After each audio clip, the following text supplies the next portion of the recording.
Before we begin, tell us, where in the world are you watching from? Now, let's dive into today's story. Chapter 1. The Perfect Facade. Alexander Beck adjusted his tie as he walked through the marble lobby of Meridian Capital, the investment firm he'd built from nothing over the past 15 years. At 43, he commanded respect in every boardroom from Manhattan to Los Angeles, his reputation for orchestrating complex mergers preceding him like a force of nature. What most people didn't know was that his expertise in corporate warfare came from an earlier education in actual warfare. 8 years in Army intelligence had taught him to read people, anticipate their moves, and strike when they least expected it. The Hartley-Davidson merger had taken 3 months to finalize, requiring delicate negotiations between two pharmaceutical giants whose mutual hatred ran deeper than their desire for profit.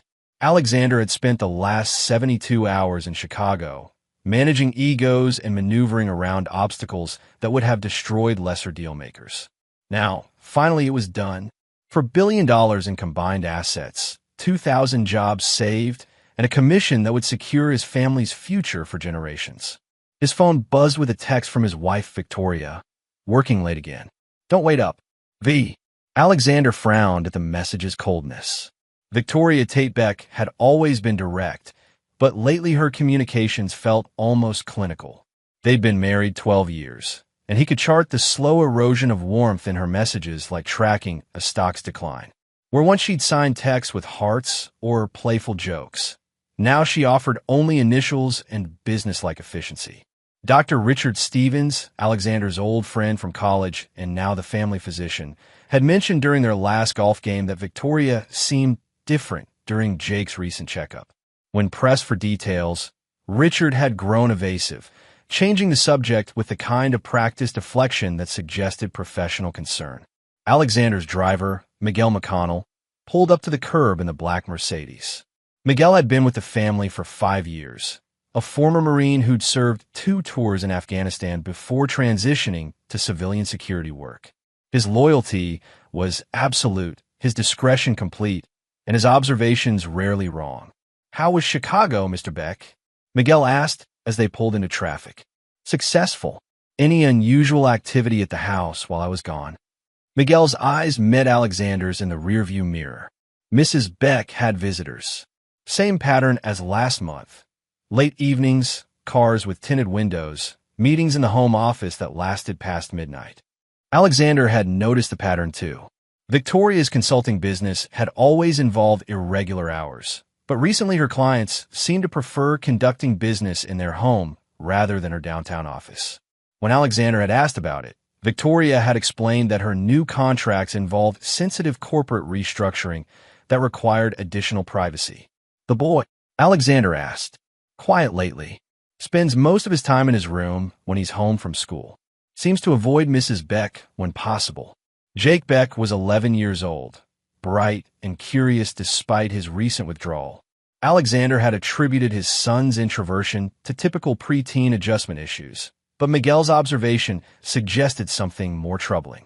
Children didn't avoid their mothers without reason. The Beck residence sat on 2 acres in Richmond's most exclusive neighborhood, a colonial mansion that Victoria had insisted they purchase despite Alexander's preference for something more modest. The house was beautiful but cold, with too many rooms and too few warm memories. As they pulled through the electronic gates, Alexander noticed that Victoria's BMW was in the garage, contradicting her text about working late. "Wait here," Alexander told Miguel. "I'll call if I need anything." The house felt eerily quiet as Alexander entered through the front door. Victoria's voice drifted from the living room, speaking in the low, controlled tones she used for business calls. Alexander moved silently through the foyer, his intelligence, training, making noise, discipline instinctive. "Told you the timeline is firm. No extensions, no excuses. The client pays for results, not explanations." Victoria's voice carried an edge Alexander rarely heard. "If you can't deliver, I'll find someone who can." Alexander paused at the doorway, studying his wife through the gap. Victoria sat in her favorite armchair, her auburn hair pulled back in a severe bun, her posture rigid with authority. At 38, She remained strikingly beautiful, but there was something predatory in her expression that Alexander didn't recognize. "Handle it, Grant. That's what I pay you for." She ended the call and looked up, startling slightly when she saw Alexander. "You're back early." Her smile was practiced, professional. "How did the merger go?" "Successfully closed." "Who was that on the phone?" "Grant Warren, my new business partner. We're handling some complex restructuring cases that require specialized approaches." Grant Warren. Alexander made a mental note to research the name. Victoria had never mentioned a business partner before, and her hesitation over specialized approaches suggested activities that wouldn't bear scrutiny. "Where's Jake?" "Upstairs doing homework. He's been having some behavioral issues lately. Nothing serious, just testing boundaries." Alexander nodded, but something in Victoria's tone raised flags. Behavioral issues weren't typical for Jake, who'd always been a well-adjusted child despite his parents' demanding careers. "I should check on him." "He's fine, Alexander.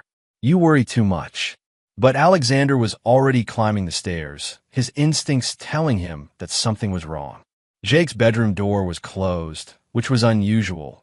The boy typically left it open unless he was sleeping. Alexander knocked softly. "Jake, it's Dad. Come in." Alexander opened the door to find his son sitting at his desk, homework spread before him, but his attention focused on something outside his window. Jake looked up with eyes that held too much caution for an 11-year-old.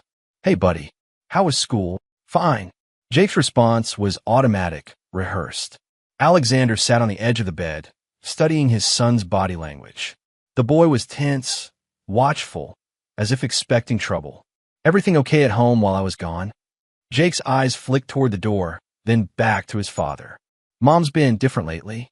She has meetings downstairs, and she says I'm not allowed to leave my room when they're happening."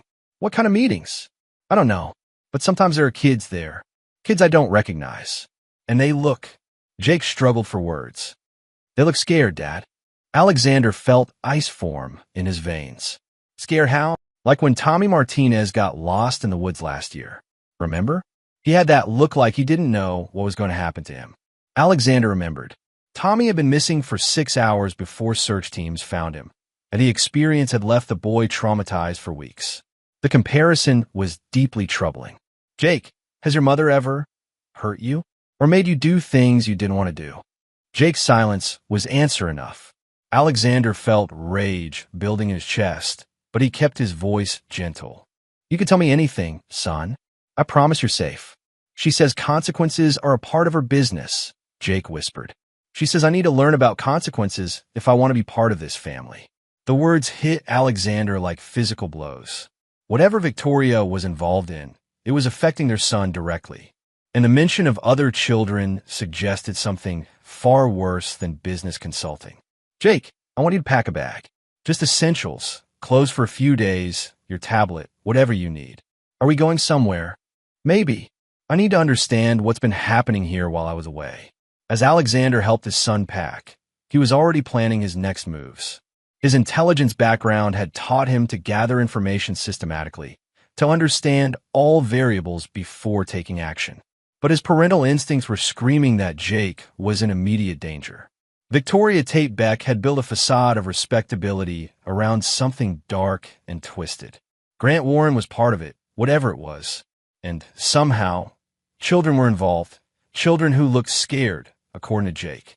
Alexander had spent 15 years in corporate warfare, but this felt like the beginning of something far more personal and infinitely more dangerous. His wife wasn't just hiding business activities, she was hiding crimes. And she'd made the fatal mistake of involving their son. In intelligence work, the most dangerous enemies were those who looked like allies. Alexander was beginning to understand that he'd been living with the enemy for 12 years, and she'd been using their home as a base of operations. That was about to change. Chapter 2. The Discovery. Alexander waited until Victoria's BMW left the driveway the next morning before beginning his investigation.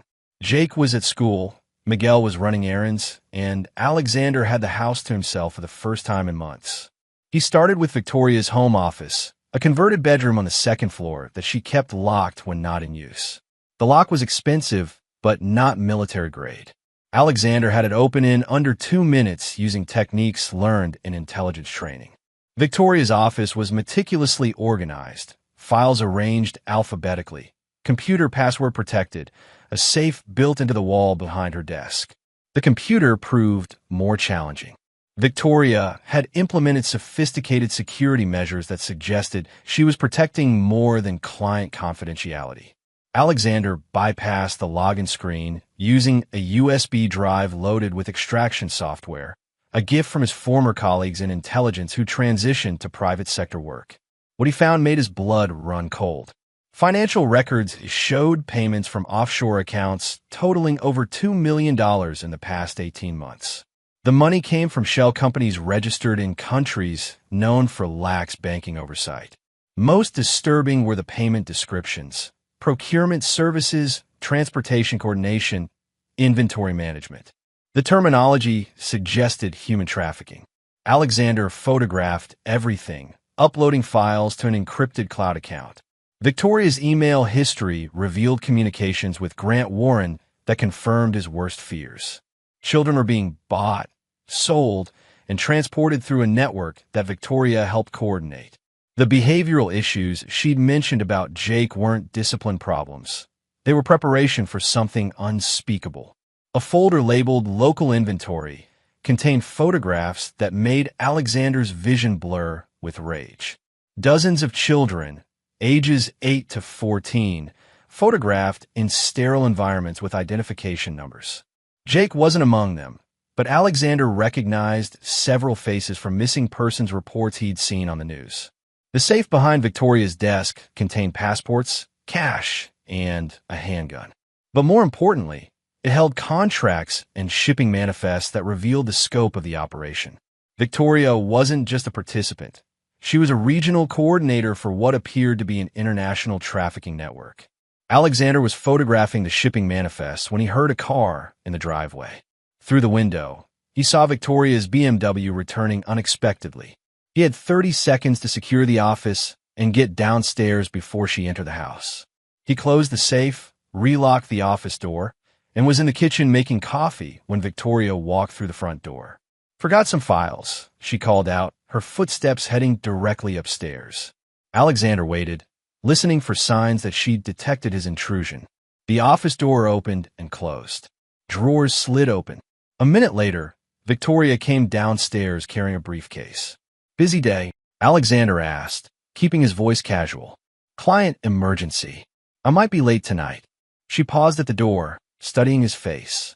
"You look tired. Everything okay?" "Just jet lag. I'll probably turn in early." After Victoria left, Alexander called Miguel and arranged for Jake to stay with Alexander's sister in Baltimore for the weekend. He told Jake it was a surprise visit, but the boy seemed relieved to be leaving the house. That evening, Alexander contacted Dr. Richard Stevens. "Richard, I need you to do something for me, and I need you to ask no questions." "That sounds ominous. Come to my house tomorrow, around 7 p.m. Victoria will be out, but I want you to examine Jake when he gets back from Baltimore. Look for signs of abuse, physical, psychological, anything that suggests he's been harmed." "Alexander, what's going on?"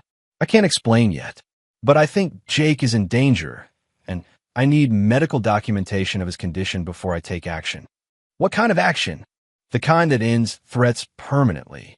Richard was quiet for a moment. "I'll be there."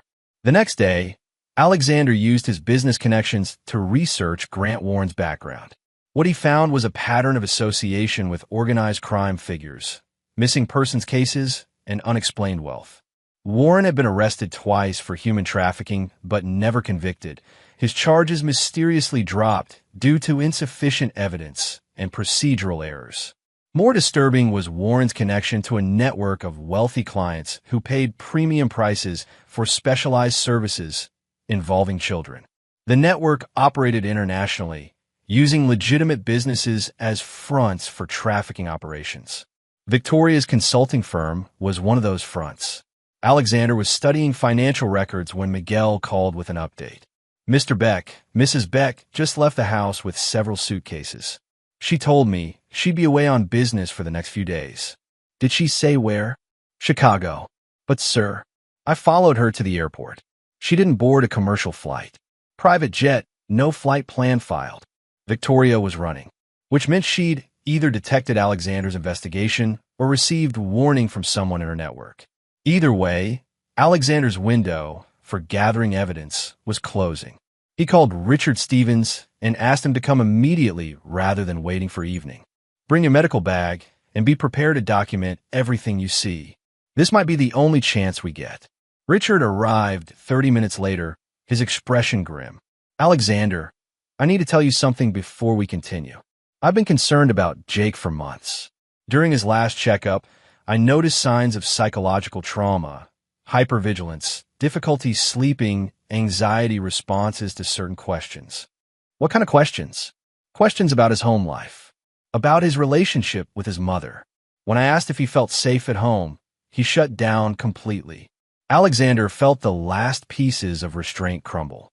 What else? Physical signs that suggested stress-induced illness. Stomach problems, headaches, changes in appetite. Classic symptoms of a child living in fear. But you didn't report it.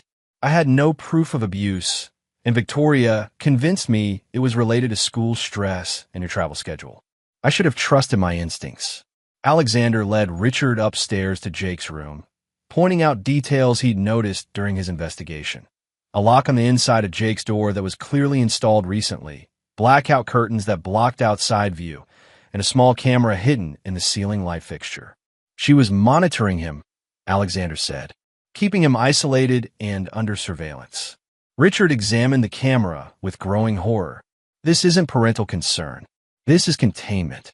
They were discussing the implications when Alexander's phone rang. Jake's school was calling. Mr. Beck? This is Principal Chapman. I'm afraid there's been an incident involving Jake. What kind of incident? He collapsed during lunch. He's conscious now, but he seems disoriented and frightened. We've called an ambulance. Alexander felt the world shift around him. We'll meet you at the hospital. As they drove to the hospital, Richard made an observation that would prove prophetic. Alexander, if Victoria is involved in trafficking and if she was preparing Jake for that network, his collapse might not be medical. It might be a response to whatever they've been doing to condition him. What do you mean? Psychological breaking, physical conditioning, drug administration. Children in trafficking situations are often subjected to systematic abuse designed to make them compliant. Alexander's vision went red. How long would that process take? Months, maybe longer, depending on the child's resistance. Which meant Victoria had been abusing their son systematically while Alexander was traveling for business, believing his family was safe at home. The hospital came into view, and Alexander made a silent promise. By the time this was over, Victoria Tate Beck and Grant Warren would wish they'd never heard the name Jake Beck. But first, he needed to make sure his son survived whatever they'd done to him. Chapter 3. The Unveiling.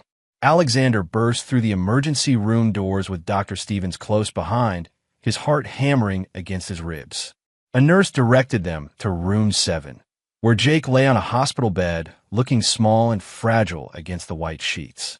His face was pale, and his eyes held a glassy quality that Alexander recognized from his intelligence days. The look of someone who'd been chemically sedated. Dad! Jake's voice was weak, confused. I'm here, buddy. You're safe now. Dr. Emily Woodward, the attending physician, approached with a clipboard and a concerned expression. Mr. Beck? I'm Dr. Woodward. Jake is stable, but I need to discuss his condition with you privately. Alexander squeezed his son's hand. Dr. Stevens will stay with Jake. He's our family physician. In the hallway, Dr. Woodward's expression was grave. Mr. Beck, Jake's blood work shows traces of several substances that are extremely concerning. Benzodiazepines, mild hallucinogens, and what appears to be a custom pharmaceutical cocktail designed to induce compliance and suppress resistance. Are you saying he was drugged? I'm saying he was systematically poisoned over an extended period. The levels suggest regular administration, probably disguised in food or drinks. These substances are commonly used in. She paused, choosing her words carefully. In situations where someone wants to control another person's behavior and mental state. Alexander felt rage building in his chest like a nuclear reaction. How long? Based on the blood chemistry, I'd estimate several months of regular exposure. Mr. Beck, I'm required by law to report this to Child Protective Services and law enforcement. Do it. I want everything documented. When they returned to Jake's room, Dr. Stevens was conducting his own examination while Jake dozed fitfully. Stevens' face was tight with controlled fury. Alexander, we need to talk. Now. They stepped into the hallway where Stevens spoke in low, urgent tones. The drug cocktail isn't random. It's a specific combination used by trafficking networks to condition children for transport and for client use. Jake shows signs of systematic psychological conditioning, responses to verbal cues, physical reactions to certain stimuli. Someone has been preparing your son for something unspeakable. Alexander's world tilted. How do you know about trafficking methods? I volunteer with an organization that helps trafficking survivors. I've seen these patterns before. Stevens grabbed Alexander's arm, his voice trembling. Sir, you need to call the cops before your wife, before she completes whatever process she started. The words hit Alexander like physical blows. His wife, the woman he'd shared a bed with for 12 years, had been systematically abusing their son in preparation for selling him to sexual predators. There's more, Stevens continued. Jake mentioned something while you were talking to Dr. Woodward. He said his mother told him they were going on a special trip this weekend, a trip where he'd meet important people who would decide his future. Alexander's phone buzzed with a text from Victoria. Change of plans. Pick up Jake from school early. We're taking a family trip. Don't disappoint me. The message carried an implicit threat. Victoria knew he was investigating her, and she was moving to secure her asset, their son, before Alexander could interfere. She's coming for him, Alexander said. Not if I can help it. Stevens was already moving toward the nurse's station. I'm placing Jake under medical hold. He's too unstable to be discharged. That won't stop her if she's determined. Then we make sure she can't find him. Alexander called Miguel while Stevens spoke to hospital security. Within minutes, Alexander had arranged for Jake to be transferred to a private facility where Victoria couldn't access him. But as they prepared for the transfer, Alexander's phone rang. Alexander Beck. The voice was male, unfamiliar, with a slight accent. Who is this? A friend of your wife's. She asked me to deliver a message. What message? She has something you want. You have something she needs. Perhaps we can arrange an exchange. Alexander felt ice form in his veins. What kind of exchange? Your son is safe for now, but that could change quickly. Victoria is prepared to be reasonable if you're prepared to be cooperative. Victoria doesn't have my son. He's right here with me. A pause. Check your messages, Mr. Beck. Alexander's phone chimed with an incoming text containing a photograph. The image showed Jake's bedroom at home, but it wasn't empty. A child was lying on the bed, a child who looked exactly like Jake from a distance, but wasn't him upon closer inspection. Body double, the voice continued. Purchased from our specialty catalog. Your wife wanted to ensure a smooth transition when she collected the real asset. Alexander's mind raced. Victoria had been planning Jake's abduction for months, possibly years. The behavioral issues she'd mentioned weren't problems. They were testing to see how far she could push before Alexander became suspicious. What do you want? Very simple. You forget everything you've learned about your wife's business activities. You sign custody papers granting her sole parental rights. You transfer half your assets to accounts she'll specify. In exchange, your son continues to live, just not with you. And if I refuse, then the asset becomes inventory, and you become a liability. Neither outcome would be pleasant for your family. Alexander looked through the window at Jake, still unconscious on a hospital bed, and felt something fundamental shift inside him. His wife hadn't just betrayed their marriage. She'd been grooming their son for sexual slavery, while Alexander built a fortune to support the family he thought he was protecting. I need time to consider your offer.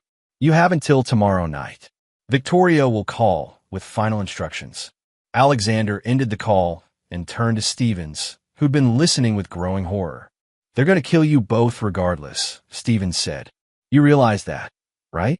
You've seen too much, and Jake can identify them. I know. So what are you going to do?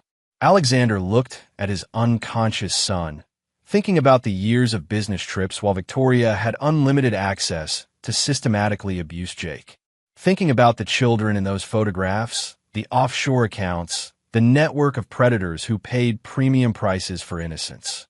I'm going to remind them why Army intelligence officers are trained to win wars, not just battles. Alexander, Dr. Stevens, how many trafficking survivors have you worked with? Dozens. What? How many of their abusers faced real consequences?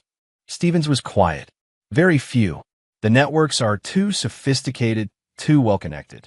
Most survivors never see justice. That's about to change. Alexander pulled out his phone and began making calls. The first was to his former commanding officer, Colonel Rodney Cooper, now retired and running a private security firm. Rodney? It's Alexander Beck. I need a favor, and I need it off the books. What kind of favor? The kind that involves ending threats to children. Permanently.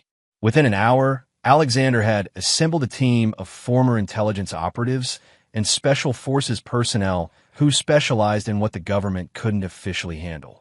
Victoria Tate Beck and Grant Warren had built their network using money, fear, and the assumption that their victims would be too powerless to fight back. They were about to learn the difference between being powerful and being dangerous.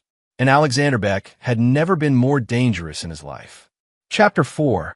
The Network Exposed. Alexander established his command center in a secure location 40 miles outside Richmond, a decommissioned military facility that Colonel Cooper's security firm used for training exercises.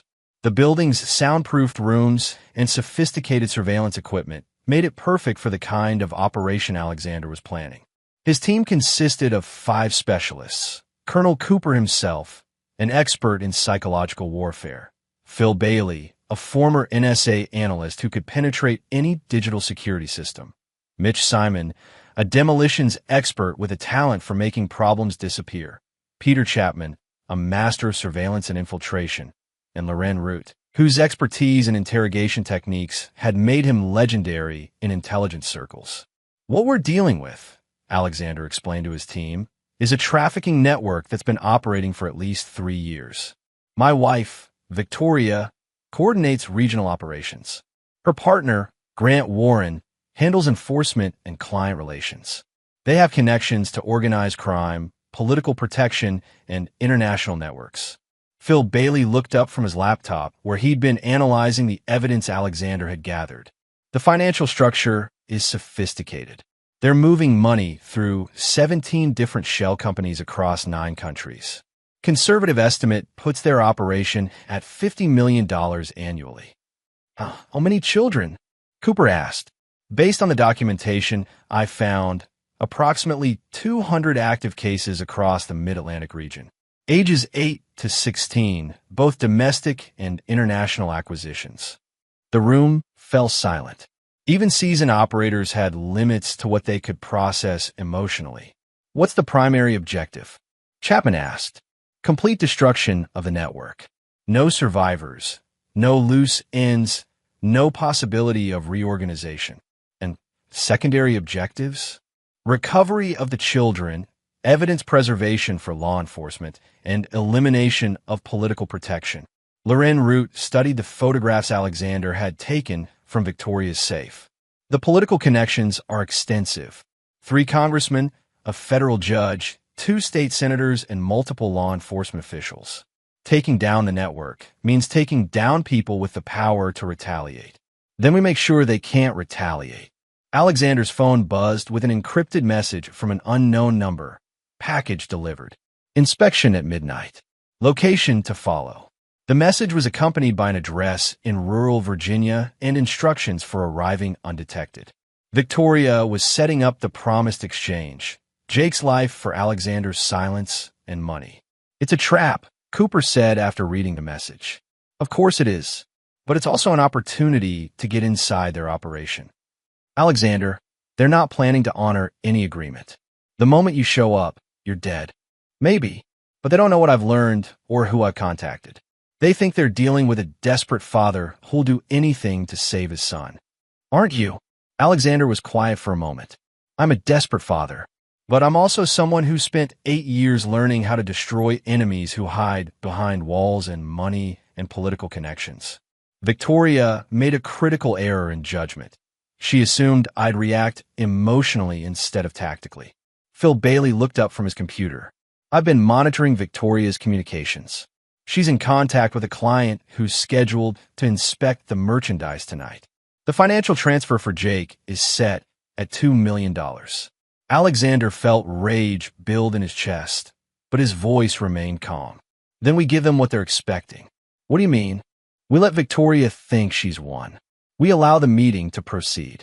But instead of exchanging Jake for money and silence, we use the gathering to identify everyone in their network. Chapman nodded slowly. Surveillance operation. Let them expose themselves. More than surveillance. Elimination. Alexander outlined his plan. Instead of going to the meeting himself, he would send Mitch Simon disguised as Alexander, wearing body armor and equipped with recording equipment. Meanwhile, Chapman would infiltrate the location hours earlier to establish overwatch positions. Phil Bailey would monitor all electronic communications, and Lorenroot would position himself to interrogate any survivors. What about the children who are already in the system? Cooper asked. Simultaneous raids on all known locations. We hit everything at once. Transportation hubs, safe houses, client locations, financial centers. By dawn tomorrow, there won't be enough left of their network to threaten anyone. The team spent the afternoon coordinating with law enforcement contacts who could be trusted. FBI agents Cooper had worked with, local detectives who specialized in child crimes, federal prosecutors who've been frustrated by political interference in trafficking cases. At 6 p.m., Alexander received another message from Victoria. Cabin on Route 301, mile marker 47. Come alone. Bring signed custody documents and bank transfer confirmations. Jake will be returned unharmed if you comply fully. The location was perfect for what Alexander had planned, isolated, with multiple approach routes and escape paths. Chapman departed immediately to establish surveillance positions, while Phil Bailey began monitoring all cell phone traffic in the area. At 8 p.m., Alexander's phone rang. Victoria's voice was cold, businesslike. Alexander, I trust you've prepared everything we discussed. The papers are signed. The money's ready to transfer. Good. I want you to understand something before tonight's meeting. What you've discovered about my business activities, that stays between us. If you ever consider exposing what you've learned, remember that I know people who specialize in making problems disappear. I understand. Do you? Because I'm not just talking about you, Alexander. I'm talking about anyone you might have confided in. Your sister in Baltimore, for example. Dr. Stevens. Even Colonel Cooper. Alexander felt ice form in his veins. Victoria knew about his team, which meant she'd been monitoring his communications or had sources inside law enforcement. How long have you known? Known what? That my husband was a former intelligence officer? I've known since before we were married, Alexander. Did you really think someone like me would choose a partner randomly? The implication hit him like a physical blow. You targeted me. I recruited you. Your background, your resources, your legitimate business activities, all perfect cover for my operations. For 12 years, you've been providing exactly what I needed: respectability, financial networks, and geographic mobility. And Jake, insurance. A way to ensure your continued cooperation if you ever became problematic. Alexander realized that his marriage, his family, his entire adult life had been an elaborate deception designed to serve Victoria's criminal enterprise. She hadn't just betrayed him, she'd never been anything other than his enemy. See you at midnight, darling. The line went dead, and Alexander sat in silence for several minutes, processing the full scope of Victoria's manipulation. Then he activated his team's communication system. Change of plans. This isn't just about destroying a trafficking network. It's about eliminating a counterintelligence operation that's been running for over a decade. What do you mean? Cooper asked. Victoria didn't just happen to become involved in trafficking. She's been using it as cover for something larger: recruitment, blackmail, political control. We're not just taking down criminals. We're taking down a spy network that's been operating in plain sight. The mission parameters had shifted, But Alexander's resolve remained absolute. Victoria Tate Beck had used their son, their marriage, and their shared life as weapons against innocent children. Tonight, she would learn that some weapons were designed to cut both ways. Chapter 5. The Hunter's Moon. At 11:30 p.m., Alexander's team was in position around the cabin on Route 301. Chapman had established overwatch from a tree line 300 yards east, with clear sight lines to all approaches. Phil Bailey monitored electronic communications from a van parked 2 miles away, tracking every cell phone and radio transmission within a 5-mile radius. Loren Root had positioned himself near the access road, ready to intercept anyone attempting to escape. Mitch Simon, wearing body armor beneath clothes identical to Alexander's, approached the cabin according to the specified timeline. Hidden cameras and recording equipment would capture everything that happened inside, while Cooper coordinated the operation from the command vehicle. Alexander remained at the secure facility with Jake, who was recovering well from the drug treatments but still needed medical supervision. Dr. Stevens had agreed to stay with the boy while Alexander finished what Victoria had started. At 11:47 p.m., Chapman's voice crackled through the communication system. 3 vehicles approaching from the north. For occupants total, looks like Victoria, Grant Warren, and 2 unknown males. Alexander watched through the hidden cameras as Victoria entered the cabin, followed by Warren and 2 men who carried themselves like professional security. Victoria looked confident, predatory, wearing the expression of someone who believed she held all the advantages.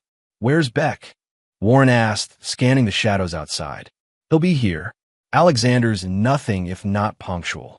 At exactly midnight, Mitch Simon emerged from the tree line, walking toward the cabin with the measured pace of someone trying to control their fear.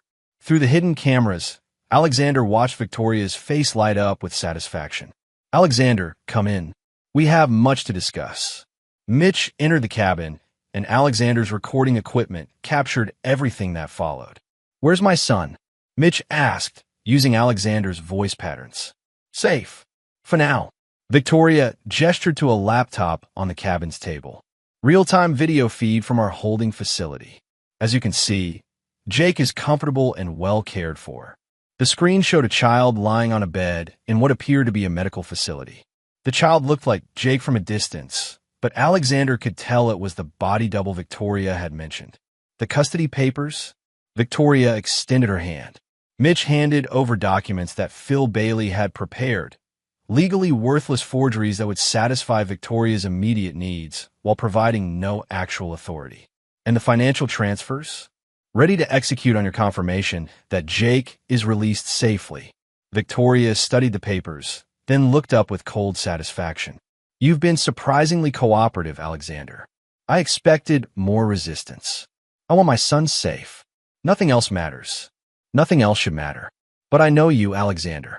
I know how your mind works. You've spent the last week investigating my business activities, gathering information, probably planning some dramatic confrontation." Mitch remained silent, letting Victoria reveal her hand. "The problem is that you don't understand the scope of what you're dealing with. My organization isn't just regional, it's international. The clients aren't just wealthy perverts. They're political leaders, business executives, people with the power to destroy anyone who threatens their interests." Warren stepped forward, producing a tablet that displayed financial records and photographs. "Your investigation led you to discover maybe 10% of our operation. The rest goes deeper than you can imagine." Alexander watched through the cameras as Warren revealed the true scope of their network. It wasn't just trafficking. It was a comprehensive blackmail operation targeting political leaders, business executives, and law enforcement officials. The children weren't just victims. They were weapons used to control powerful people through recorded compromises. 17 senators, 43 congressmen, 6 governors, 2 Supreme Court justices, and over 200 corporate executives, Victoria continued. All of them compromised, all of them under our control. That's real power, Alexander, not the corporate merger games you've been playing. What do you want from me? Complete integration into our operation. Your business networks, your financial expertise, your military contacts. In exchange, Jake lives, and you become part of the most powerful shadow organization in the country. And if I refuse? Warren smiled coldly.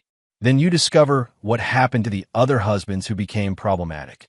Through the cameras, Alexander watched Victoria produce a file containing photographs of 4 men, all apparently dead from various causes: car accidents, suicides, medical emergencies.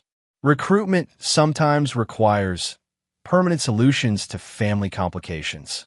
Alexander felt rage building, but he forced himself to remain analytical. Victoria and Warren were revealing everything, apparently confident that Mitch/Alexander had no choice but to accept their terms. I need guarantees, Mitch said. Protection for my son, legal immunity, financial security. You'll have all of that and more. But first, you need to prove your commitment to our organization. Victoria produced another laptop, this one displaying live video from what appeared to be a warehouse. Alexander's blood turned to ice as he recognized the location. It was one of the addresses from Victoria's shipping manifests, and it contained dozens of children in various stages of processing. Tomorrow night, we have a special event for our most exclusive clients. You're going to coordinate security for the gathering. What kind of gathering? The kind that generates enough compromising material to control a federal judge for the rest of his career. Alexander had heard enough. Through his communication system, he activated the final phase of his operation. All teams execute. Chapman's voice came through immediately. Multiple targets acquired. Beginning elimination sequence. Phil Bailey reported. Electronic communications jammed. No signals getting in or out. Loren route confirmed. Access road secured. No one leaves alive. Alexander's team moved with precision born from years of combat experience. Warren and his security personnel were eliminated before they could draw weapons. Victoria found herself surrounded by operatives who materialized from shadows like death itself. Through the cameras, Alexander watched Victoria's confidence crumble as she realized the scope of her miscalculation. "You're not Alexander Beck," she said to Mitch. "No." Alexander's voice came through hidden speakers. "But I am." Alexander entered the cabin wearing full tactical gear, followed by Cooper and 3 additional operators. Victoria backed against the wall, her composure finally cracking. "This is impossible. My contacts, my protection. Your contacts are under federal arrest as we speak. Your protection just learned what happens when they shield child traffickers from military intelligence operations." Phil Bailey's voice crackled through the communication system. Primary target location secure. 47 children recovered alive. Network infrastructure completely destroyed. Alexander looked at his wife, the woman who had manipulated him for 12 years, who had systematically abused their son, who had built an empire on the suffering of children. "Victoria Tate Beck, you're under arrest for human trafficking, child abuse, conspiracy, and treason." Treason.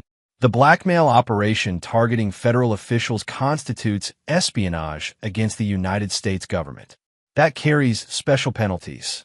As federal agents entered the cabin to process the crime scene, Alexander felt a grim satisfaction. Victoria's network was destroyed, the children were safe, and the political officials who had enabled the operation were facing their own reckonings. But the night wasn't over yet. Alexander had one final message to deliver to anyone who might consider rebuilding what Victoria had created. Some lessons needed to be taught with permanent clarity. Chapter 6. Aftermath and Reckoning. Dawn broke over the Richmond skyline as Alexander sat in the FBI field office, watching through one-way glass as Victoria underwent her initial interrogation. She had maintained her composure through the arrest and processing, but Alexander could see cracks in her facade as the full scope of the federal charges became clear. Special Agent Roy Keller, who was leading the trafficking investigation, emerged from the interrogation room with a thick file of documents. "She's not talking," Keller said, demanded a lawyer and invoking her right to silence.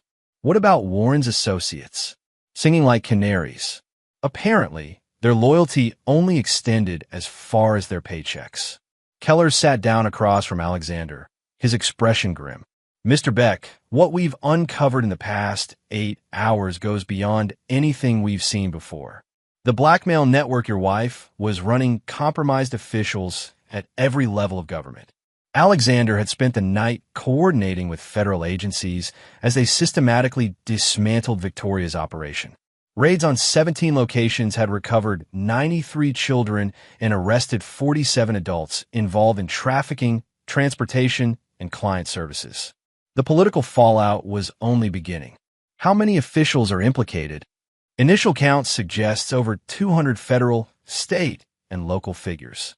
We're talking about senators, judges, police chiefs, prosecutors, people who should have been protecting children instead of exploiting them. Alexander thought about Jake, who was still recovering at the secure medical facility. Dr. Stevens had reported that the boy was making progress, but the psychological damage from months of systematic abuse would require extensive therapy. What about my son's case specifically?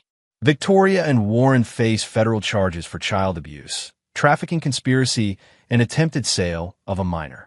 The evidence you gathered provides clear documentation of their intent to sell Jake to their client network.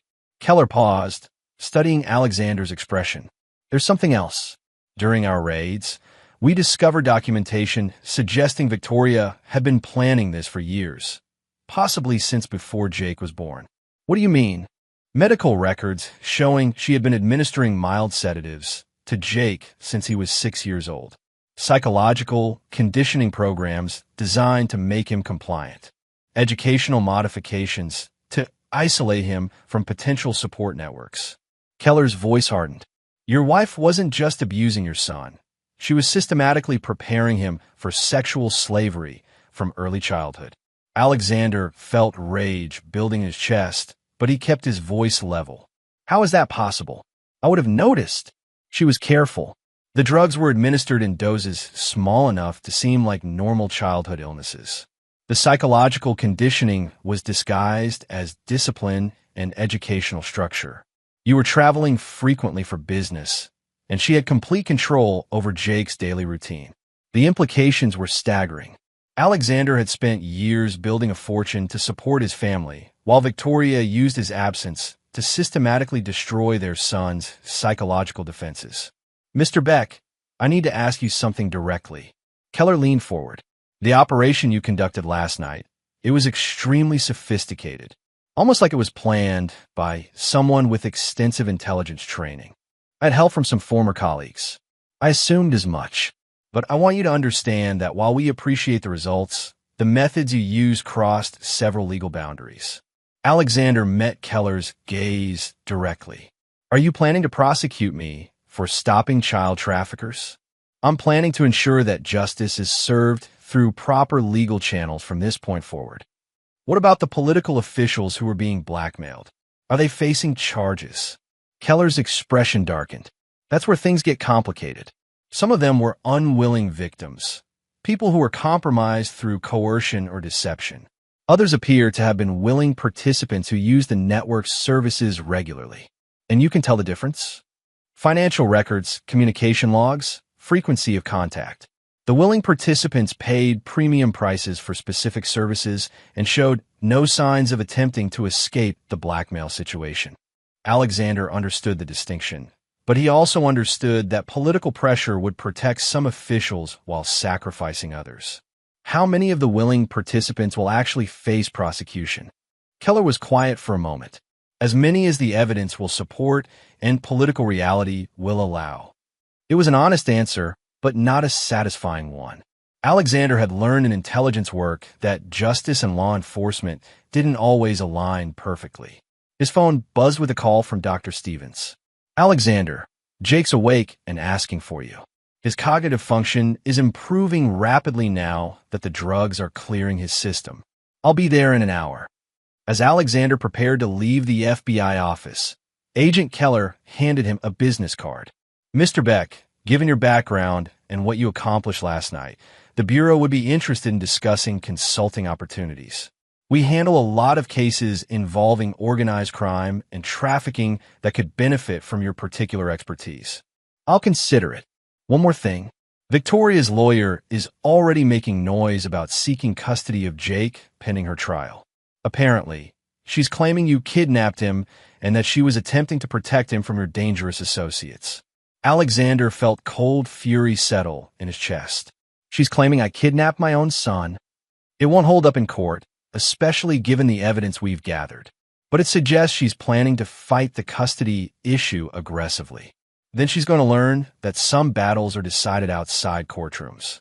Alexander left the FBI office and drove to the medical facility where Jake was recovering. His son looked smaller than usual in the hospital bed, but his eyes were clearer than they'd been in months. "Dad, are you okay? You look really tired."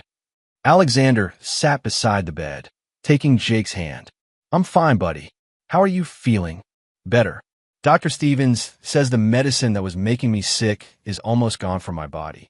"What do you remember about the last few months?" Jake was quiet for a moment. "Mom was giving me special vitamins that made me sleepy. She said they would help me grow stronger, but they made me feel weird and confused." "What else?" "She had friends over a lot.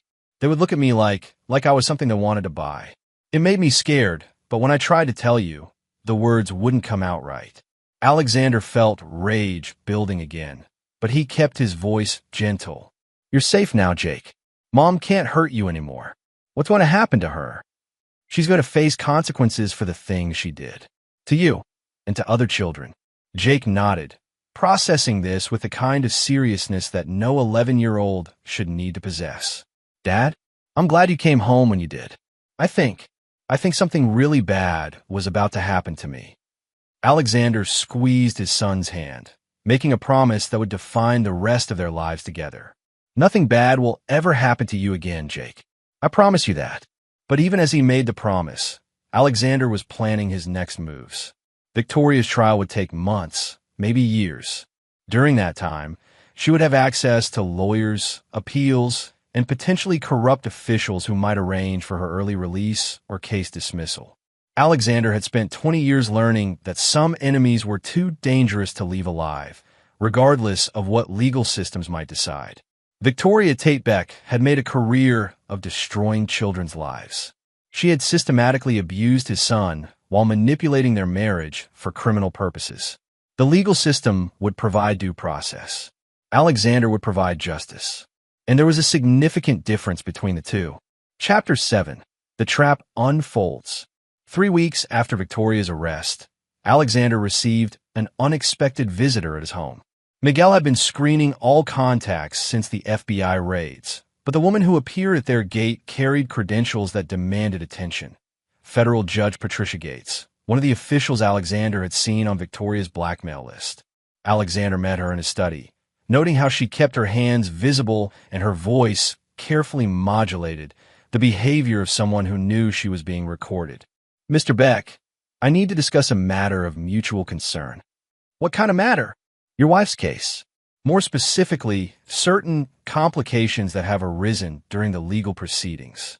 Alexander waited, letting silence pressure her to reveal more than she intended.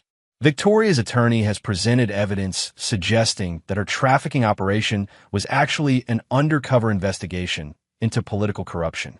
She claims to have been working with federal agencies to expose officials who were exploiting children. The lie was sophisticated, but Alexander had expected something like this. Victoria had spent years building relationships with corrupt officials. Using those relationships to create an escape route was predictable. What kind of evidence? Documentation that appears to show communication with FBI and CIA handlers. Financial records that could be interpreted as operational funding rather than criminal profits. Testimony from associates claiming they were undercover operatives. Alexander recognized the pattern from his intelligence days. When caught, operatives often claimed they were working for the other side. Sometimes it was even true. "What do you want from me, Judge Gates?" Victoria's attorney is claiming that you compromised a federal investigation through unauthorized vigilante action. They're seeking to have all evidence dismissed based on illegal interference with law enforcement operations. And you're here because... Judge Gates was quiet for a long moment. Because if Victoria's claims are true, Then the federal investigation that exposed over 200 officials was itself compromised. Every case, every arrest, every conviction could be overturned on appeal. Alexander understood the implication. Whether Victoria was lying or telling the truth, her claims could destroy the entire legal proceeding against the trafficking network. What's your assessment of her claims? Personally, I think she's lying.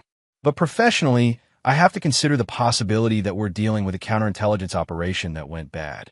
Or a counterintelligence operation that was always designed to protect trafficking networks rather than expose them.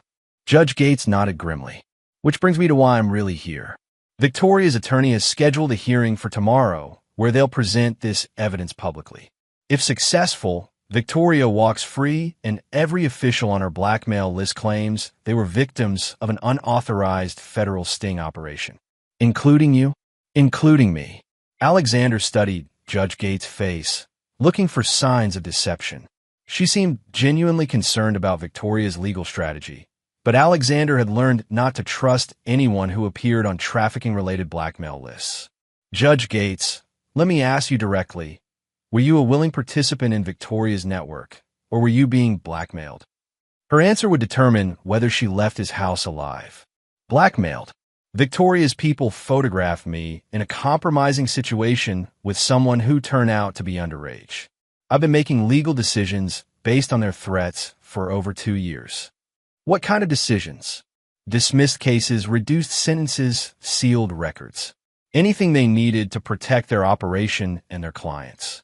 Alexander made a mental note to verify her claims later, but her apparent honesty suggested she might be useful.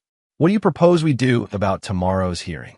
That depends on whether you're prepared to testify about what you discovered during your investigation and risk having the entire case dismissed if Victoria's claims are accepted, or ensure that the truth comes out regardless of her legal maneuvering. Alexander considered the options. Victoria's escape strategy was sophisticated but not perfect. If she was claiming to be an undercover operative, she would need to explain why she had been systematically abusing Jake and preparing him for sale. Judge Gates, there's something Victoria's attorney doesn't know about the evidence I gathered. What? I have recorded conversations where Victoria explicitly discusses selling Jake to specific clients, not as part of any investigation, but as a personal transaction designed to eliminate him as a complication in her criminal operations. Judge Gates' expression shifted from concern to something approaching relief. That would destroy her undercover operative defense. It would, but I've been holding that evidence in reserve. Why? Alexander was quiet for a moment, considering how much to reveal. Because I wanted to see who would try to help her escape justice. Corrupt officials supporting her claims, defense attorneys with suspicious funding sources, federal agents who might be compromised. You're saying this entire legal proceeding has been a trap? I'm saying that catching traffickers is only half the battle. The other half is identifying everyone who enables them. Judge Gates was silent for several minutes, processing the implications. Mr. Beck, if you testify tomorrow with that evidence, Victoria's defense collapses completely. But it also means exposing whatever operation you've been running to identify compromised officials. I'm prepared for that. Are you prepared for the consequences? Some of the people on Victoria's list have enough power to make your life very difficult, even from prison.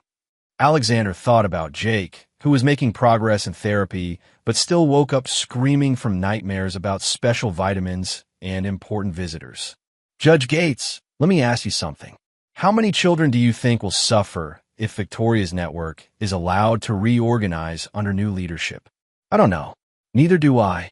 But I know it's more than zero, which means the consequences of action are preferable to the consequences of inaction. The next morning, Alexander arrived at the federal courthouse wearing his best suit and carrying a briefcase containing evidence that would either ensure Victoria's conviction or trigger his own arrest for obstruction of justice. The hearing room was packed with reporters, federal agents, and observers from various political offices. Victoria sat at the defense table wearing an orange jumpsuit, but maintaining the composed expression of someone who believed she held the winning hand. When called to testify, Alexander approached the witness stand with the quiet confidence of someone who had spent years preparing for this moment. Victoria's attorney, William Andrews, began his questioning with barely concealed aggression. "Mr. Beck, isn't it true that you conducted an unauthorized investigation into federal law enforcement operations?" "No." "Isn't it true that you used former military personnel to interfere with ongoing federal investigations?" "No." "Then how do you explain the systematic destruction of evidence and elimination of witnesses that occurred during your vigilante operation?" Alexander looked directly at Victoria, noting how her expression had shifted from confidence to concern. "I can explain it very simply. I have recorded conversations where my wife explicitly discusses selling our 11-year-old son to sexual predators for $2 million. Would you like me to play those recordings for the court?" The courtroom erupted in chaos as Andrews realized his client's defense had just collapsed completely. Victoria's claims about being an undercover operative couldn't explain why she was recorded planning to sell her own child. But Alexander wasn't finished. As the judge restored order, he produced additional evidence that would ensure Victoria never had another opportunity to hurt children. "Your Honor, I also have documentation showing that Mrs. Beck has been systematically drugging our son for over 5 years, along with detailed plans for his psychological conditioning and eventual sale to specific clients." Victoria's face went white as she realized the scope of Alexander's evidence. Her attorney was frantically flipping through papers, looking for some way to salvage a defense that had just been obliterated. Alexander continued his testimony for 3 hours, methodically destroying every aspect of Victoria's claims while presenting irrefutable evidence of her crimes. By the time he stepped down from the witness stand, Victoria's fate was sealed. But more importantly, Alexander had achieved his primary objective, identifying every official, attorney, and federal agent who had attempted to help Victoria escape justice. The trap had worked perfectly. Now came the consequences. Chapter 8. Justice Served. The verdicts came down exactly 6 months after Alexander's testimony. Victoria Tate Beck, life in prison without possibility of parole on 47 counts of human trafficking, child abuse, and conspiracy. Grant Warren, death penalty for murder during trafficking operations.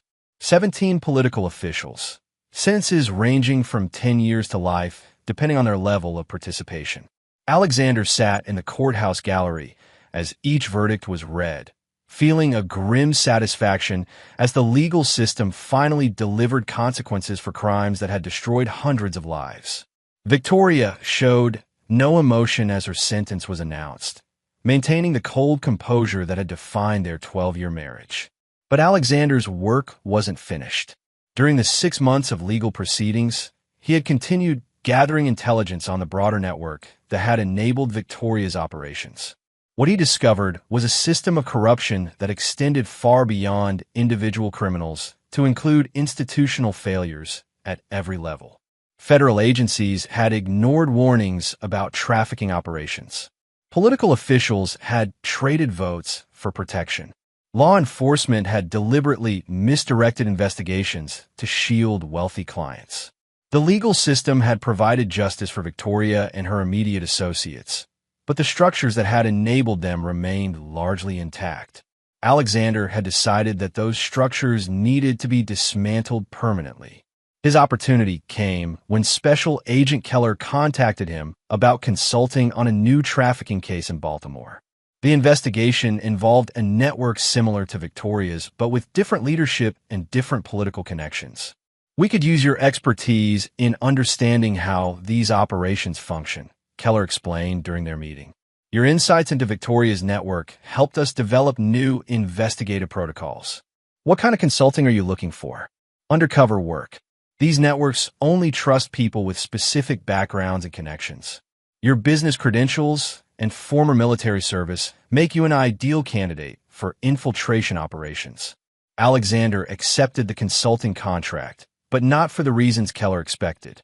Instead of simply gathering evidence for legal prosecution, Alexander planned to use his access to systematically destroy trafficking networks through methods that would ensure permanent results. Over the next 18 months, Alexander worked on 7 different cases across 4 states. In each situation, he gathered evidence for federal prosecutors while simultaneously implementing his own solutions for problems that the legal system couldn't address. Network leaders suffered fatal accidents. Political protectors found their careers destroyed by strategic leaks. Financial systems were disrupted through sophisticated cyber attacks. Client lists were published on dark websites frequented by vigilante groups. The results were dramatic. Trafficking operations in the Mid-Atlantic region declined by 70%. Political officials became reluctant to provide protection for criminal networks. Law enforcement agencies improved their response protocols to avoid federal oversight. Most importantly, children stopped disappearing into systems designed to exploit them. Alexander's methods were illegal, brutal, and completely effective. During this period, Jake made remarkable progress in therapy. Dr. Stevens reported that the boy's psychological recovery was proceeding better than expected, largely due to the knowledge that his abusers had faced permanent consequences. He feels safe, Stevens explained during one of their consultations. Not just physically safe, but psychologically safe. He knows that the people who hurt him can never hurt anyone again. Alexander had made sure of that. On the 2nd anniversary of Victoria's arrest, Alexander received a visit from Colonel Cooper, who had helped coordinate the original operation against Victoria's network. Alexander, we need to talk about your consulting work. What about it? Federal agencies are starting to notice patterns. Trafficking operations you investigate tend to suffer catastrophic failures that go beyond normal law enforcement outcomes. Criminals make enemies. Sometimes those enemies take action that the legal system can't. And sometimes former intelligence officers decide that permanent solutions are preferable to legal complications. Alexander met Cooper's gaze directly. Are you concerned about my methods? I'm concerned about your exposure. What you're doing is necessary, but it's also extremely dangerous. If federal agencies decide you're operating outside legal boundaries, they'll have no choice but to prosecute. What do you recommend? Retire from consulting. Focus on raising Jake. Let other people handle the next phase of this work. Alexander considered Cooper's advice, but he also thought about the hundreds of children who were safe because trafficking networks no longer operated with impunity. His work had created a climate of fear among predators who had previously felt untouchable. One more case, Alexander said. Then I'll step back. The final case involved a network operating in Washington, D.C. that specialized in providing children to political figures. The investigation had stalled due to political interference, and federal agents suspected that high-ranking officials were actively protecting the operation. Alexander accepted the assignment, knowing it would be his most dangerous, but also potentially his most important. If successful, he could dismantle the political protection systems that enabled trafficking networks to operate with institutional support. The operation took 4 months to plan and execute. Alexander infiltrated the network by posing as a wealthy businessman seeking specialized services for political associates. His military background and legitimate business credentials provided perfect cover for accessing the highest levels of the organization. What he discovered was worse than anything he had seen in Victoria's network. The Washington operation didn't just traffic children. It used them as weapons in political warfare. Compromising photographs and recordings were used to control senators, judges, and cabinet officials. The network had effectively captured significant portions of the federal government through systematic blackmail. Alexander's solution was correspondingly comprehensive. On a single night in December, 17 network leaders died in apparent accidents. A massive cyber attack destroyed all electronic records and financial systems. Client lists were simultaneously released to major news organizations and law enforcement agencies. Political officials found themselves facing federal investigations they couldn't suppress or influence. Within 72 hours, the entire network had collapsed. The political fallout lasted for months. 23 federal officials resigned in disgrace. 37 faced criminal charges. Congress passed emergency legislation increasing penalties for trafficking crimes and eliminating political immunity for related offenses. Most importantly, the institutional protection systems that had enabled trafficking networks were permanently disrupted. Alexander's consulting career ended as quietly as it had begun. He returned to Richmond, to his legitimate business interests, and to the daily work of raising a son who was finally free from the shadows of his early trauma. But the message had been sent and received throughout the criminal underworld. Children were no longer unprotected victims. They had defenders who would use any means necessary to ensure their safety. And some of those defenders had learned their skills in places where mercy was a luxury that enemies couldn't afford. Chapter 9. New Beginnings. 5 years after Victoria's conviction, Alexander stood in the yard of their new home in Colorado, watching Jake practice baseball with a high school team. At 16, the boy had grown into a confident young man whose easy smile and natural athleticism gave no hint of the trauma he'd survived in childhood. The move to Colorado had been Jake's idea. After finishing therapy and establishing a strong support network in Richmond, he'd expressed interest in starting fresh somewhere with mountains and clean air. Alexander had been happy to relocate, using the sale of his consulting firm to purchase a ranch outside Denver where they could build the life they'd never had the chance to create. Dr. Stevens had maintained contact throughout Jake's recovery, providing guidance and support as the boy processed his experiences and developed healthy coping mechanisms. His final assessment had been remarkably positive. Jake showed no lasting psychological damage from his mother's abuse, largely because he understood that justice had been served and that his father would always protect him. "Dad, watch this," Jake called out, connecting solidly with a fastball and sending it sailing over the fence. "Great swing, son. Coach Peterson's going to love that power." Jake had been recruited by 3 Division I programs, but he'd already decided to attend the University of Colorado, where he could study criminology while staying close to home. His interest in law enforcement came naturally from his experiences, but Alexander had been careful to encourage rather than pressure his son's career choices. The ranch house was comfortable but not ostentatious, reflecting Alexander's preference for privacy over display. He'd kept his wealth quiet, using it primarily to ensure Jake's security and education while maintaining a lifestyle that wouldn't attract unwanted attention. Alexander's phone buzzed with a call from Agent Keller, who had remained in contact despite Alexander's retirement from consulting work. "Alexander, I wanted to give you an update on something you'll find interesting." "What's that?" "Victoria died in prison last week. Apparent suicide, though there are some questions about the circumstances." Alexander felt no emotion beyond mild satisfaction. "Questions?" "She was found hanging in her cell, but the autopsy showed evidence of struggle. Other inmates reported hearing arguing earlier that evening." "Any investigation?" "Officially, yes. Unofficially, Victoria had made enough enemies among trafficking survivors that prison justice seems like a reasonable explanation."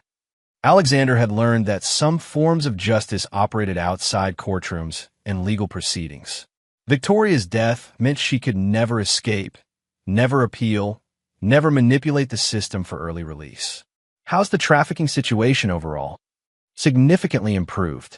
The networks you helped dismantle haven't reorganized, and new operations are much smaller and less sophisticated. Your work created a climate where trafficking is genuinely dangerous for the criminals involved." "Good.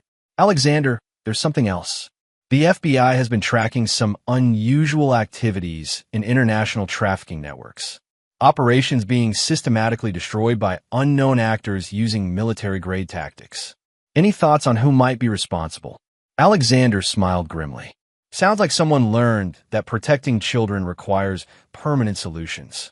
The methods are remarkably similar to what happened with Victoria's network, almost like they were planned by someone with extensive intelligence training, or by someone who understands that some enemies are too dangerous to leave alive." Keller was quiet for a moment. "Well, whoever's responsible, they're getting results. Child trafficking in North America has declined by over 60% in the past 5 years." After the call ended, Alexander walked to his home office where he maintained files on international trafficking networks that were still operating. His retirement from official consulting hadn't ended his interest in protecting children. It had simply made his methods more direct and less encumbered by legal constraints. The network he was currently studying operated out of Eastern Europe, trafficking children throughout the international market. The leaders were protected by corrupt government officials and sophisticated security measures that made traditional law enforcement ineffective.